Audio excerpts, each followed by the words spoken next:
नमस्कार। न्यूज़ार के खास कार्यक्रम महासंग्राम में आपका स्वागत है। मैं हूं देवेंद्र कुशवाहा। जैसा कि आप जानते हैं कि दिल्ली विधानसभा की वोटिंग खत्म होने के बाद आज से काउंटिंग अब सुबह 8 बजे से शुरू हो गई है। यही हाल मिल्कीपुर में जो उपचुनाव हुए थे उत्तर प्रदेश के मिल्कीपुर विधानसभा सीट पर, वहां भी सुबह 8 बजे से काउंटिंग शुरू हो गई है। रिजल्ट आज आने वाला है दिल्ली की सभी 70 सीटों के लिए और अयोध्या की मिल्कीपुर सीट के लिए वोटों की गिनती 8 बजे से, यानी कि आज सुबह 8 बजे से शुरू हो गई है और अगले कुछ ही घंटों में शुरुआती रुझान भी आने शुरू हो जाएंगे। चुनाव आयोग के मुताबिक दिल्ली चुनाव के लिए 5 फरवरी को 60.54% वोट पड़े थे, जबकि मिल्कीपुर की एक सीट के लिए करीब 65% वोट पड़े थे। दिल्ली चुनाव की मतगणना के लिए सभी 11 जिलों में 19 मतगणना केंद्र बनाए गए हैं। वहीं बात मिल्कीपुर की करें तो यहां काउंटिंग के लिए 14 टेबल बनाई गई है। 30 राउंड में मतगणना पूरी हो जाएगी। मतगणना के लिए 76 कर्मचारियों की 19 पार्टियां लगाई गई हैं। इनमें 4 मतगणना पार्टी रिजर्व में रखी गई है। तो ये हमने आपको बताया कि कब से मतगणना और इसके क्या प्रबंध हैं। एक बड़ी खबर आ रही है, बड़ी खबर, दिल्ली विधानसभा चुनाव की काउंटिंग शुरू हो चुकी है। थोड़ी देर में रुझान आने शुरू हो जाएंगे और 11 जिलों में 19 मतगणना केंद्र बनाए गए हैं। पुलिस कर्मियों सहित त्रिस्तरीय सुरक्षा व्यवस्था। 70 सीटों पर 5 फरवरी को मतदान हुआ था। 70 सीटों पर 60.54% मतदान हुआ था। दिल्ली विधानसभा की जो काउंटिंग है वो शुरू हो गई है। आप देख सकते हैं कि जहां मतगणना केंद्र बनाए गए हैं वहां की स्थिति क्या है। ये तस्वीरें आप देखिए। मतगणना शुरू हो चुकी है। सुबह 8 बजे से मतगणना शुरू हो चुकी है। दिल्ली विधानसभा चुनाव के नतीजे आज यहां पर आएंगे। करीब करीब 1 घंटे बाद रुझान भी आने शुरू हो जाएंगे। मिल्कीपुर, उत्तर प्रदेश की मिल्कीपुर जो विधानसभा सीट है, हॉट सीट मानी जा रही है। सपा और बीजेपी के साख का प्रश्न है। पूरे देश की निगाह उधर लगी हुई है। वहीं अगर जो दूसरी तरफ अगर जो देखें तो दिल्ली में भी बीजेपी और आम आदमी पार्टी दोनों की साख लगी हुई है। एग्जिट पोल जो भी आए हैं वो 5 एग्जिट पोल बीजेपी के पक्ष में दिखा रहे हैं और 2 एग्जिट पोल जो हैं वो आम आदमी पार्टी की सरकार बना रहे हैं।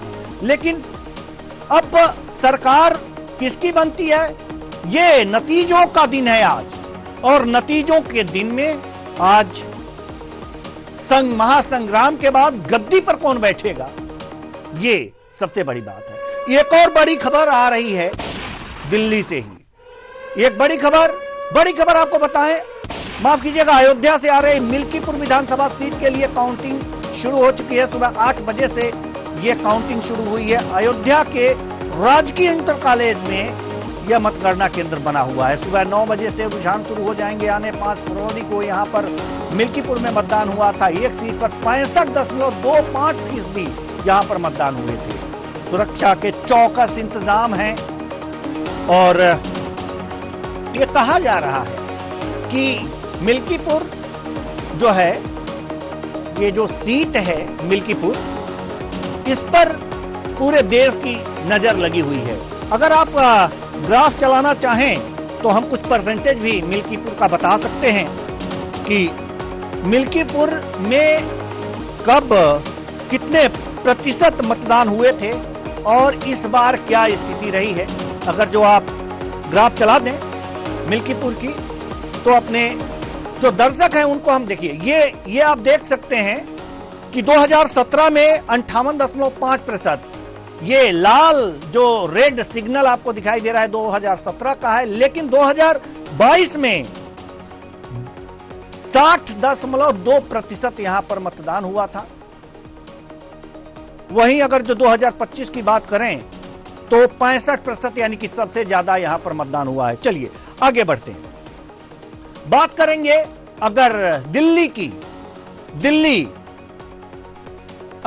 की बात करेंगे तो यहां पर कब कितने प्रतिशत मतदान हुए थे यह हम आपको दिखा रहे हैं। 2000 ये दिल्ली विधानसभा उपचुनाव, माफ कीजिएगा, दिल्ली विधानसभा चुनाव 2025, ये नई दिल्ली के ग्राफ हैं। हम चाहते हैं कि पहले पूरे दिल्ली में कब कितने प्रतिशत मतदान हुए थे वो चलें। जो 00 वाला ग्राफिक्स है वो आप प्ले कराएं हमारे प्रोड्यूसर महोदय, तो बेहतर होगा, हम अपने दर्शकों को अच्छी तरह से और समझा सकते हैं। तो चलिए, इससे पहले कि हम वो परसेंटेज की तुलना करें, ये एक बड़ी खबर आ रही है। बड़ी खबर आपको बता दें, बड़ी खबर आ रही है। कांग्रेस उम्मीदवार संदीप दीक्षित का बयान है, जो भी जीते वो दिल्ली की सेवा करें, सभी को मेरी शुभकामनाएं। तो संदीप दीक्षित जी, आपको उम्मीद नहीं है क्या? कोई भी जीते सबको शुभकामनाएं दे रहे हैं, अच्छी बात है और ऐसा होना भी चाहिए। हम जीते तो अपने लिए शुभकामनाएं हो गई, हमारा जो प्रतिद्वंदी है विपक्षी पार्टी, अगर जो वो जीते तो उसके लिए शुभकामनाएं हो गई, यानी कि जो जीते उसके लिए शुभकामनाएं। बहुत अच्छी बात संदीप दीक्षित जी ने कही है, तो सुन भी लेते हैं कि कैसे कह रहे हैं संदीप दीक्षित जी।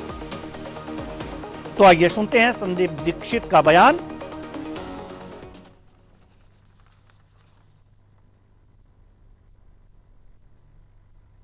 पता करें कौन जीतता है, सबको शुभकामनाएं।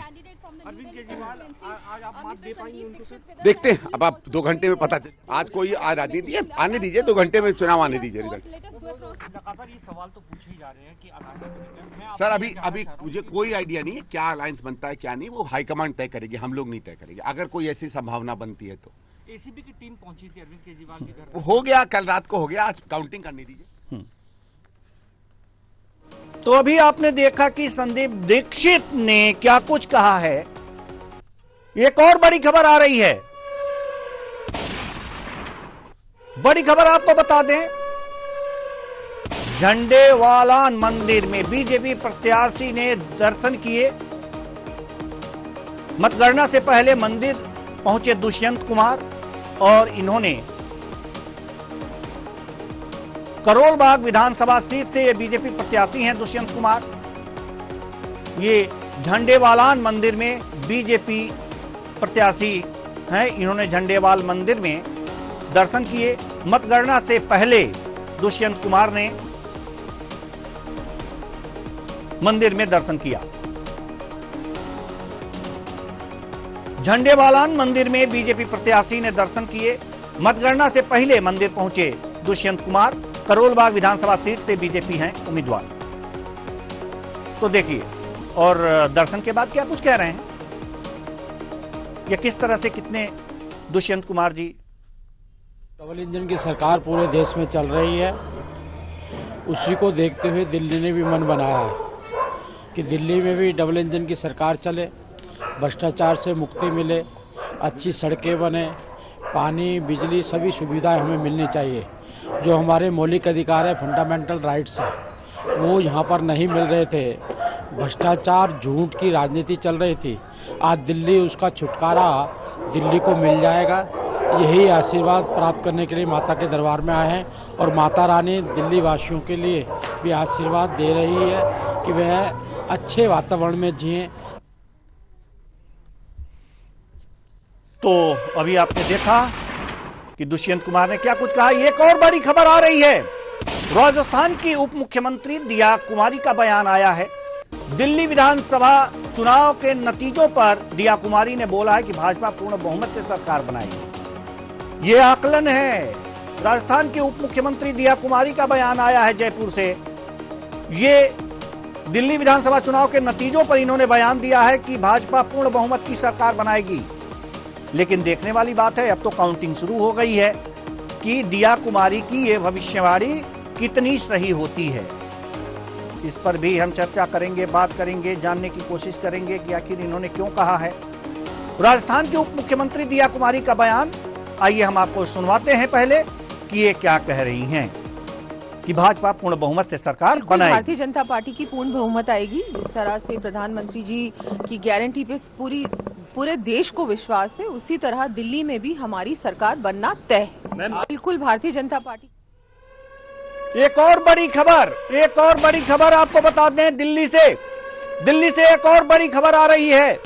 मनीष सिसोदिया का बड़ा बयान आया है, काउंटिंग को लेकर बोले हैं पूरी तरह स्वस्थ आम आदमी की सरकार बन रही है। तो दिल्ली से बड़ी खबर, मनीष सिसोदिया का बयान सामने आया है। अभी दिल्ली के लोगों के लिए और काम करना है, बच्चों की शिक्षा के लिए और काम करना है। जंगपुरा विधानसभा क्षेत्र से आम आदमी पार्टी के उम्मीदवार हैं मनीष सिसोदिया का यह बड़ा बयान आया है। काउंटिंग को लेकर वो बोले हैं कि हम पूरी तरह से आश्वस्त हैं, आम आदमी पार्टी की सरकार बन रही है। सुनिए क्या कुछ कह रहे हैं। पूरी तरह से आश्वस्त हैं और सरकार तो बनेगी। दिल्ली के लोगों के लिए काम करना है अभी और बहुत कुछ, बच्चों की शिक्षा के लिए और काम करना है। पूरी तरह से आश्वस्त हैं और सरकार तो बनेगी। दिल्ली के लोगों के लिए काम करना है अभी और बहुत कुछ, बच्चों की शिक्षा के लिए और काम। तो ये थे मनीष सिसोदिया, जंगपुरा से आम आदमी पार्टी के प्रत्याशी हैं। पूरी तरह से आश्वस्त हैं कि दिल्ली में आम आदमी की पार्टी की सरकार बनेगी, उन्हें सेवा का एक बार और अवसर मिलेगा, अच्छी शिक्षा देने का अवसर मिलेगा, अच्छे स्वास्थ्य सुविधाएं देने का अवसर मिलेगा, यही कह रहे हैं। उम्मीदें हैं, बीजेपी को उम्मीद है और आम आदमी पार्टी को उम्मीद है। कांटे की टक्कर इन सबों में थी, इन दोनों पार्टियों में है। वहीं तो ये लगातार बयान आ रहे हैं आम आदमी पार्टी बीजेपी के नेताओं के। वही कांग्रेस के बयान भी आपने सुने कि जो जीते उसको शुभकामनाएं, अगर हम जीतते हैं तो अपने को शुभकामनाएं। अच्छी बात है ये भी। अब हम रुख करेंगे उस सीट की तरफ, उत्तर प्रदेश की, जहां पर नाक का सवाल बना हुआ है बीजेपी और सपा के बीच का। हालांकि यह सीट सपा के खाते में थी, लेकिन बीजेपी इसे जीतना चाहती थी, क्योंकि अयोध्या लोकसभा की सीट बीजेपी के हाथ से चली गई और मिल्कीपुर विधानसभा की सीट जो खाली हुई, जो वहां के सांसद जीतने के बाद वहां से विधायक थे मिल्कीपुर से, उनको इस्तीफा देना पड़ा और वो सीट खाली हुई। अब उस पर कब्जा जमाना चाहती है बीजेपी। तो क्या कब्जा जमा पाएगी, सबसे बड़ा सवाल है। लेकिन काउंटिंग के लिए क्या कुछ तैयारियां हैं, इसके लिए हम चलते हैं अपने। ये देखिए, विधानसभा मिल्कीपुर, चंद्रभान पासवान और अजित प्रसाद दोनों के बीच में कड़ी टक्कर है। बीजेपी से चंद्रभान पासवान पासी समाज से आते हैं, अजित प्रसाद सपा से हैं, पासी समाज से आते हैं। पासी समाज का वोट काफी है, यादों के बाद दूसरे नंबर पर है। किसको गया है यह देखने वाली बात होगी। अब काउंटिंग वहां शुरू है मिल्कीपुर में। किसके पक्ष में ये जनता ने फैसला सुनाया है, यह थोड़ी देर में शुरू हो जाएगा रुझानों से और पता लगने लगेगा कि वास्तव में जनता किसे चाहती है। मिल्कीपुर का जो तख्त है, जो कुर्सी है, वो किसके पक्ष में जाएगी, ये थोड़ी देर बाद रुझानों से पता चलेगा। लेकिन हम आपको लिए चलते हैं अपने लखनऊ ब्यूरो हेड प्रशांत राव के पास और जानने की कोशिश करेंगे कि काउंटिंग की क्या क्या तैयारियां हैं और काउंटिंग शुरू हो चुकी है और कब तक एक राउंड पूरा हो जाएगा। प्रशांत राव। बिल्कुल देवेंद्र जी, बड़ी दिलचस्पी है देश के लोगों को। जिस तरीके से आज दिल्ली में मतदान के परिणाम आने हैं, उसी तरीके से अयोध्या के मिल्कीपुर उप विधानसभा चुनाव हुआ, उसके भी परिणाम देश चुनाव आया था वो बड़ा ही दिलचस्प था, लोकसभा चुनाव। तो ऐसे में जो सांसद चुने गए अवधेश प्रसाद, उनकी जो विधानसभा सीट खाली हुई थी उस पर समाजवादी पार्टी की तरफ से उनके बेटे अजीत प्रसाद चुनाव लड़ रहे हैं, तो वहीं भारतीय जनता पार्टी की तरफ से चंद्रभान पासवान चुनाव लड़ रहे हैं। दोनों प्रत्याशियों के बीच कांटे की टक्कर माने जा रही है। इसके साथ ही निर्दलीय प्रत्याशी भी यहाँ मैदान में हैं। आजाद समाज पार्टी कांसीराम के भी यहाँ पर प्रत्याशी मैदान पर जो चुनाव लड़े हैं। निश्चित तौर से देखिए, इन दोनों प्रत्याशियों के बीच में बड़ा दिलचस्प मुकाबला है और देश की जनता की निगाह भी मिल्कीपुर सीट पर टिकी हुई है। तो ऐसे में क्योंकि इस सीट पर जब देश की पूरी निगाह टिकी हुई, तो प्रतिष्ठा भी यहाँ पर दोनों दलों की बनी हुई है। समाजवादी पार्टी के लिए सीट बचाए रखना और भारतीय जनता पार्टी के लिए ये प्रतिष्ठा जीते और समाजवादी पार्टी के खाते से वो ये सीट छीने। इस सीट पर भारतीय जनता पार्टी के 7 कैबिनेट मंत्री और 40 से ज्यादा विधायक यहाँ पर मोर्चा डांटे हुए थे, उनकी प्रतिष्ठा भी दांव पर लगी हुई, क्योंकि एक एक सेक्टर उन्हें दिया गया था और यहाँ के मतदाताओं को भारतीय जनता पार्टी के पक्ष में लाने की उनके ऊपर जिम्मेदारी थी। जाति समीकरण के तहत यहाँ पर नेताओं और विधायकों और बड़े पदाधिकारियों को जिम्मेदारी दी गई थी। तो माइक्रो प्लानिंग के तहत यहाँ पर भारतीय जनता पार्टी ने चुनाव लड़ा है। 7 से ज्यादा यहाँ मुख्यमंत्री योगी आदित्यनाथ ने मिल्कीपुर के दौरे किए हैं। कई चुनाव से पहले उन्होंने योजनाओं की सौगातें भी यहाँ दी हैं। तो निश्चित तौर से मुख्यमंत्री योगी आदित्यनाथ की प्रतिष्ठा पर यहाँ दांव पर लगी हुई है। दूसरी तरफ समाजवादी पार्टी के मुखिया अखिलेश यादव की प्रतिष्ठा इसलिए दांव पर लगी हुई है क्योंकि ये जो मिल्कीपुर सीट है ये 2027 की हवा समाजवादी पार्टी के लिए बना सकती है। इसलिए समाजवादी पार्टी के मुखिया और तमाम बड़े नेता इस सीट पर लगातार जो है काम कर रहे थे। लेकिन भारतीय जनता पार्टी की माइक्रो प्लानिंग के आगे कहीं ना कहीं जो है यहाँ पर समाजवादी पार्टी निराश जरूर नजर आ रही है, क्योंकि जिस तरीके से अखिलेश यादव ने चुनाव आयोग के ऊपर और स्थानीय प्रशासन के ऊपर सवाल खड़े किए हैं, उससे भारतीय जनता पार्टी के कई नेताओं ने कहा कि अखिलेश यादव को मिल्कीपुर में हार दिख रही है, इसलिए हार की खींच जो है उतार रहे हैं। 2 दिन पहले ये अखिलेश यादव ने जो है सदन चलने के बाद उन्होंने जो है चुनाव आयोग को लेकर यहाँ विरोध प्रदर्शन जताया था और उन्होंने कहा था मेरे पास अगर सफेद कपड़ा होता तो मैं सफेद कपड़ा लेकर चुनाव आयोग के पास जाता, क्योंकि चुनाव आयोग मर चुका है। तो देखिए यह संदेह जरूर है कि समाजवादी पार्टी को लग रहा है कि इस बार जो है हवा उनके पक्ष में नहीं है, मौसम बदल चुका है, जनता का मूड बदल चुका है, मिल्कीपुर नया इतिहास लिखने जा रही है और 2024 में जो भारतीय जनता पार्टी को खुशी नहीं मिल पाई थी वो 2024 के इस उप विधानसभा चुनाव में उन्हें प्राप्त हो जाएगी। निश्चित तौर से बड़ा दिलचस्प मुकाबला है। और अगर यहाँ की बात की जाए कि यहाँ 14 टेबल लगाई गई हैं, 30 राउंड यहाँ पर वोटिंग की गिनती शुरू होगी। अभी पोस्टल बैलेट और सर्विस वोटों की गिनती शुरू हुई है। ठीक अभी से करीब 8 मिनट बाद जो है यहाँ ईवीएम खोली जाएंगी और ईवीएम की गिनती शुरू हो जाएगी और 10 बजे तक रुझान आना शुरू हो जाएंगे।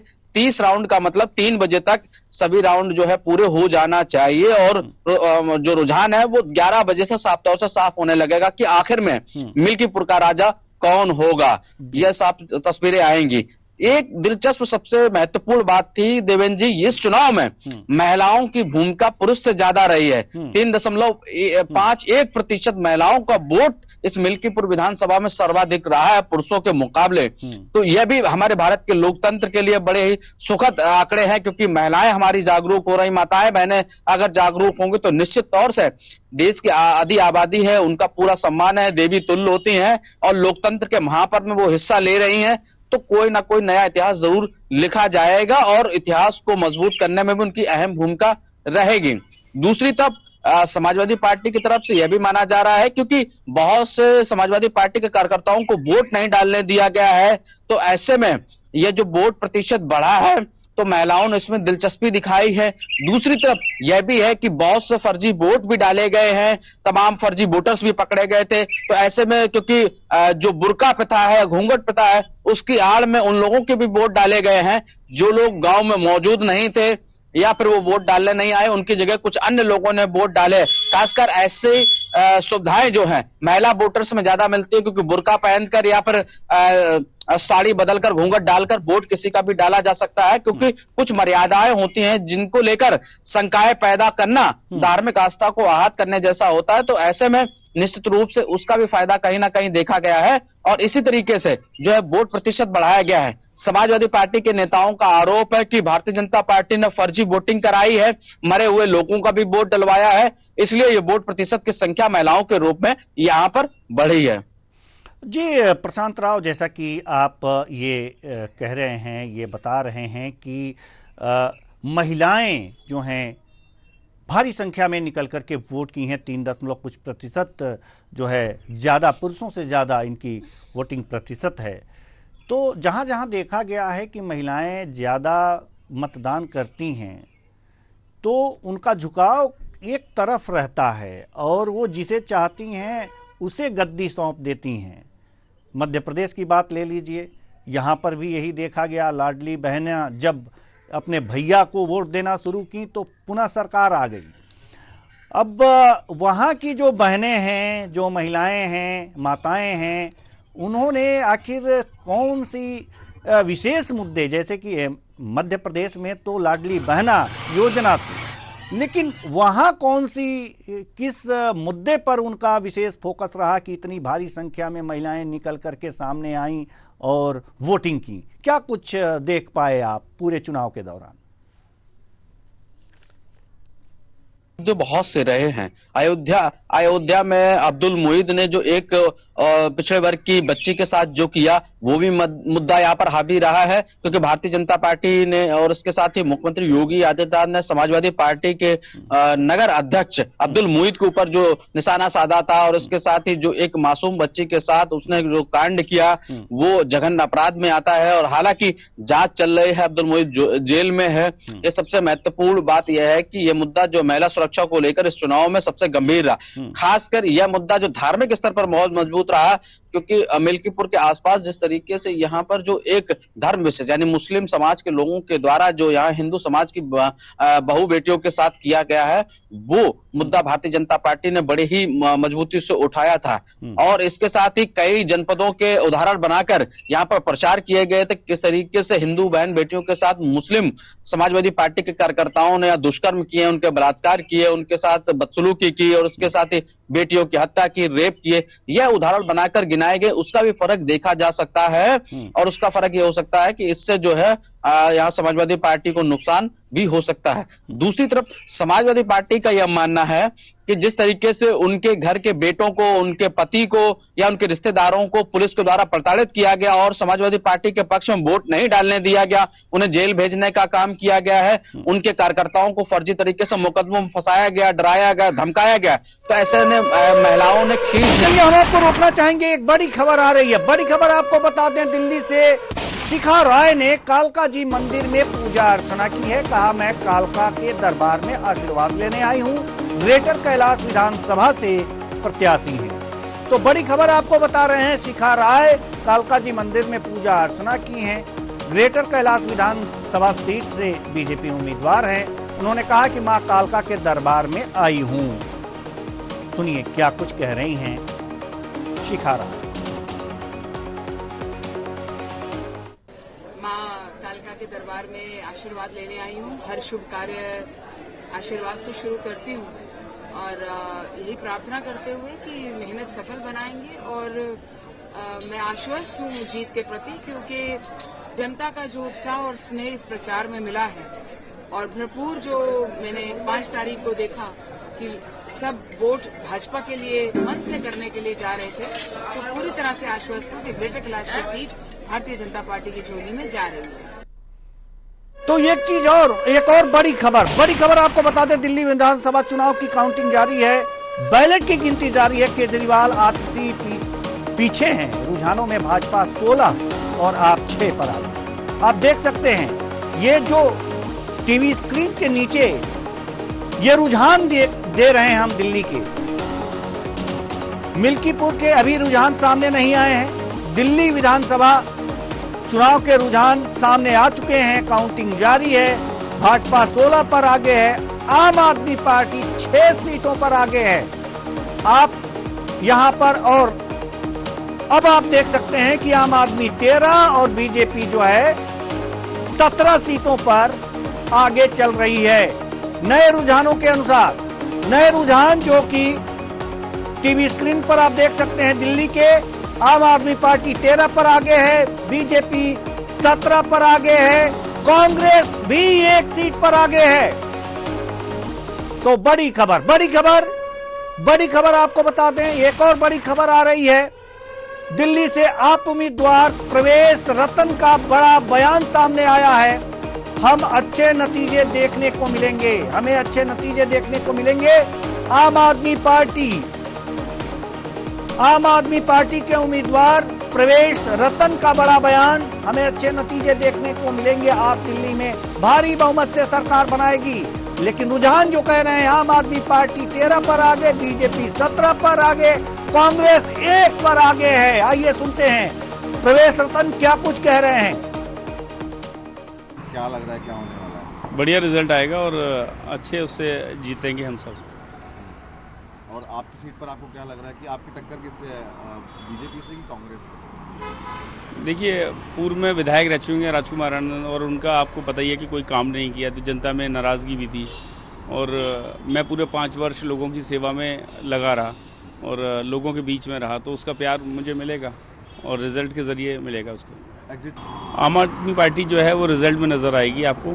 और एग्जिट पोल की बात करें तो आपको याद होगा हरियाणा में भी नजर होगा, आपने सबको कांग्रेस को दिखाया था, मगर तो वहाँ का रिजल्ट और ऐसी कई राज्यों का रिजल्ट ऐसे रहे हैं। और आम आदमी पार्टी का 2020 का आप चेक करिएगा और 15 का चेक करिएगा, उस टाइम भी बीजेपी को दिखाया जा रहा था। क्या लग रहा है क्या होने वाला है? बढ़िया रिजल्ट आएगा और अच्छे। तो एक और बड़ी खबर आ रही है, बड़ी खबर आपको बता दें, एक और बड़ी खबर आ रही है दिल्ली से। आम आदमी पार्टी के उम्मीदवार सौरभ भारद्वाज ने पूजा अर्चना की है। कहा जनता का आशीर्वाद आपकी सरकार के साथ, जनता चौथी बार केजरीवाल को सीएम बनाने जा रही है। तो सौरभ भारद्वाज आम आदमी पार्टी के उम्मीदवार ने पूजा अर्चना की है। जनता का आशीर्वाद आपकी सरकार के साथ है, ऐसा कहा है। ये सुनते हैं।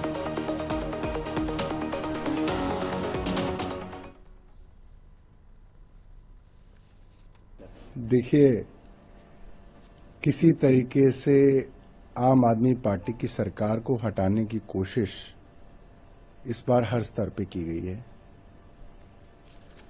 चाहे ईडी, सीबीआई, इनकम टैक्स हो, चाहे इलेक्शन कमीशन हो, चाहे पुलिस हो। तमाम शक्तियां जो हैं इस बार आम आदमी पार्टी के खिलाफ इस्तेमाल हुई हैं, मगर जनता का आशीर्वाद आम आदमी पार्टी के साथ है।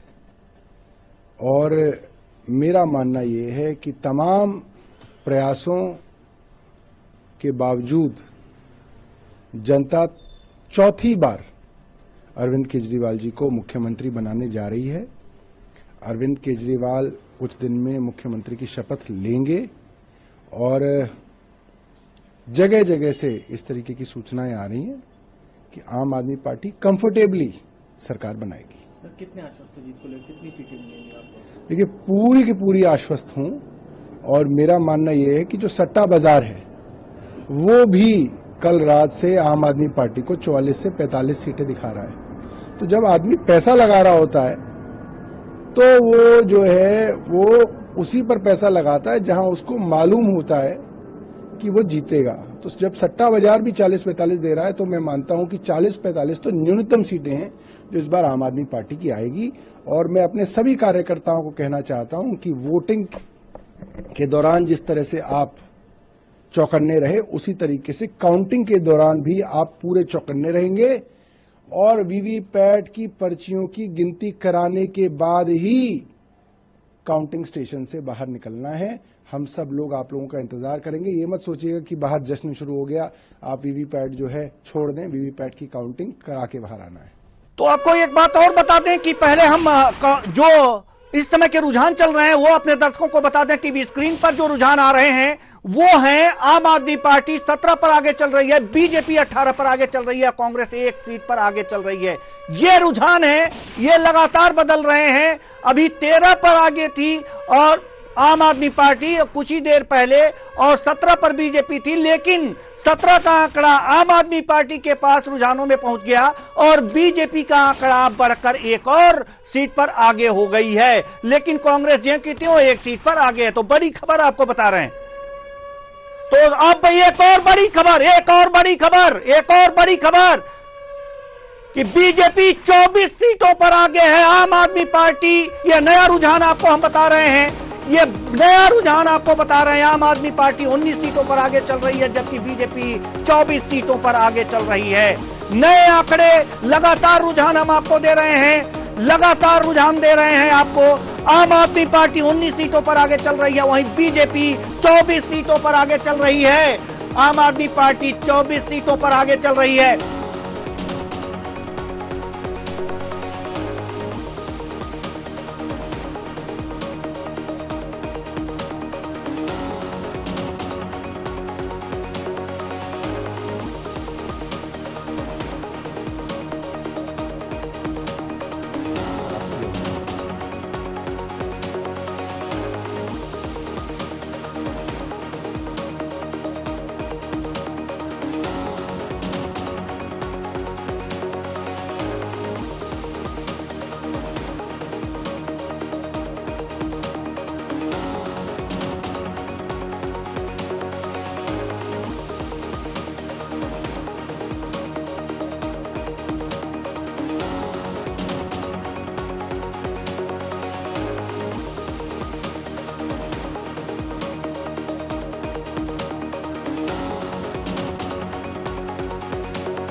रुझान आपको हम लगातार दिखा रहे हैं। ये रुझान दिल्ली विधानसभा चुनाव से संबंधित ये रुझान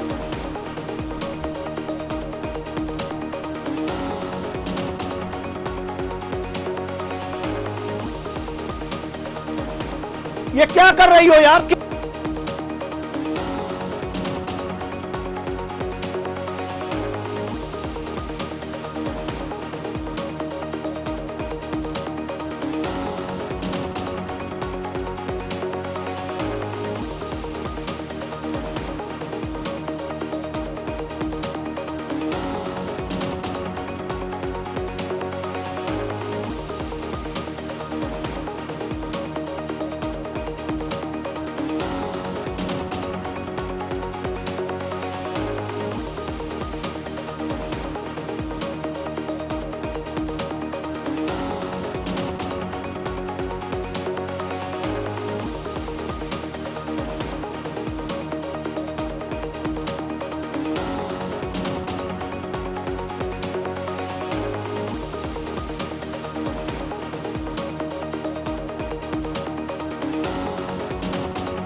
कुछ आता नहीं है, कुछ आता जाता।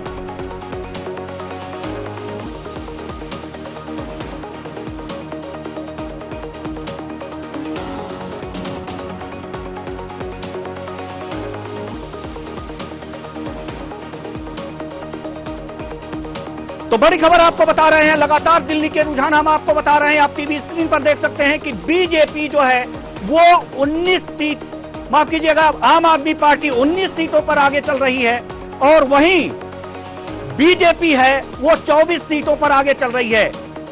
तत्काल रुझान अगर जो भाजपा 33 सीटों पर आगे है, बड़ी खबर आपको बता रहे हैं, भाजपा 33 सीटों पर आगे चल रही है, आम आदमी पार्टी 18 सीटों पर आगे चल रही है।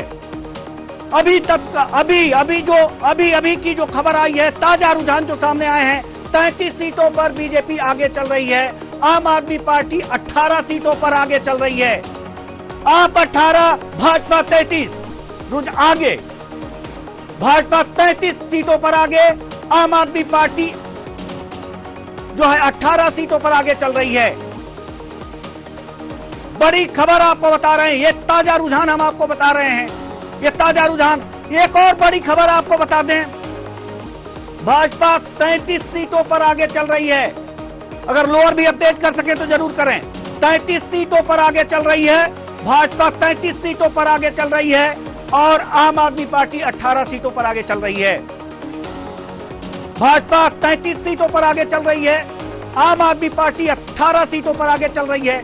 लगातार रुझान, लगातार दिल्ली से रुझान आ रहे हैं और एक तरह से यह देखा जा सकता है कि बीजेपी आगे है। अगर ये परिणामों में तब्दील होते हैं तो वास्तव में कहा जा सकता है कि जो एग्जिट पोल आए थे वो जो बीजेपी के पक्ष में दिखा रहे थे कुछ हद तक सही हैं। अब आपको एक और बड़ी खबर आपको बताएं, बीजेपी 30 पर आगे और आम आदमी पार्टी 22 सीटों पर आगे।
लेन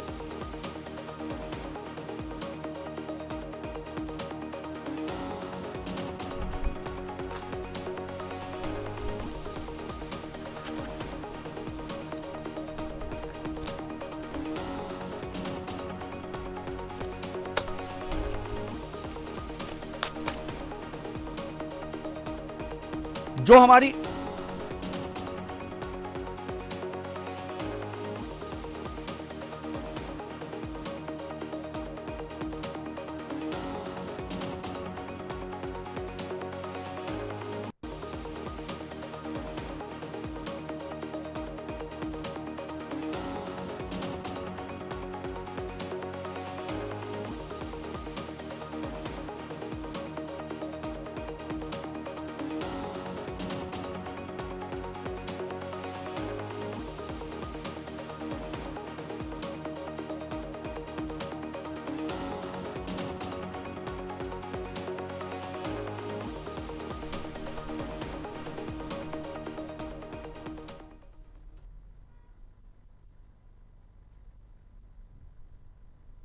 वक्त हो चला है एक छोटे से ब्रेक का। ब्रेक के बाद जल्द वापस लौटेंगे। लेते हैं एक छोटा सा ब्रेक।